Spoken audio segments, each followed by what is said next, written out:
Hello tout le monde, on se retrouve aujourd'hui avec un nouveau nail art. Aujourd'hui je vous propose un nail art que j'ai beaucoup aimé porter et j'espère qu'il vous plaira aussi. Alors pour commencer, j'applique ma base de Kiko comme d'habitude et comme d'habitude j'ai envie de vous dire, je vais mettre 2 couches de vernis blanc.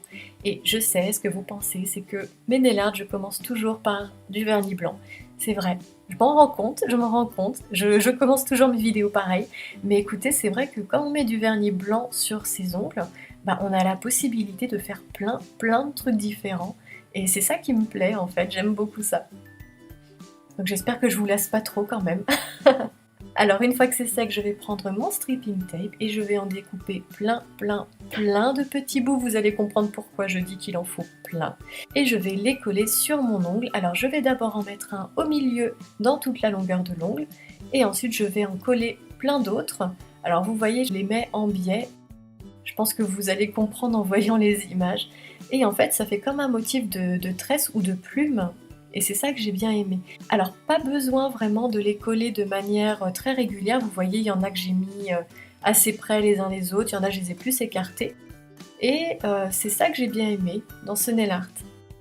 Alors, une fois que j'ai mis tout mon stripping tape, et j'avoue que c'était quand même un peu long, j'ai appliqué 3 vernis différents. Donc j'ai mis le 340 de Kiko, le 341 de Kiko également, et le vernis doré, encore de Kiko décidément, qui faisait partie de la collection Mirror. Donc comme vous voyez, je remplis certains espaces avec un certain vernis de manière assez aléatoire et je laisse même quelques petits espaces blancs parce que j'aime bien, tout simplement.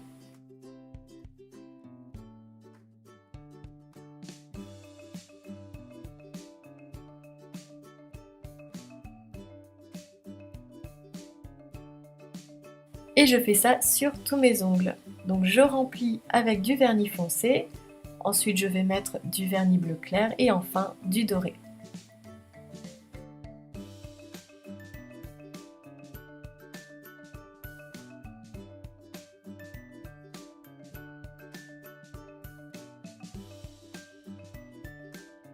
Alors je sais, c'est un nail art qui requiert quand même un peu de patience, mais voilà. Moi en général je fais mes nail art, je me mets un film et j'en ai pour 1 heure et j'aime bien ça, ça me détend de faire mes ongles devant la télé. Dites-moi ce que vous faites vous quand vous faites vos ongles, ça m'intéresse parce que moi je regarde toujours la télé quand je fais ça.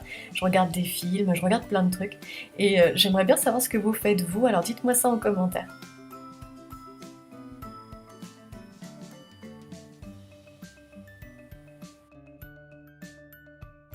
Alors une fois que j'ai mis tous mes vernis, j'enlève mon stripping tape. Et oups, là on voit que ça a un petit peu bavé. Si, ça a un peu bavé. Donc ce que je vais faire, c'est que je vais prendre un pinceau fin et du dissolvant et je vais gratter un petit peu de manière à rattraper un peu ce qui a bavé. Et vous voyez, là ça s'enlève. Je retrouve le vernis blanc que j'avais mis en dessous. Et si besoin, je vais aussi faire des petites corrections en ajoutant un petit peu de vernis bleu avec un pinceau fin pour rattraper un peu et on y verra que du feu. Voilà, je nettoie ce qui a débordé un petit peu sur les côtés des ongles et je vais enfin appliquer ma touche finale de top coat. Donc comme d'habitude, j'utilise le top coat poché que je vais appliquer en couche assez épaisse en n'oubliant pas de border l'ongle pour que le vernis tienne encore plus longtemps. Et voilà, j'espère que ce nail art vous plaira et je vous dis à bientôt pour une prochaine vidéo. Et d'ici là, n'hésitez pas à vous abonner ou à me rejoindre sur les réseaux sociaux comme Snapchat ou Instagram.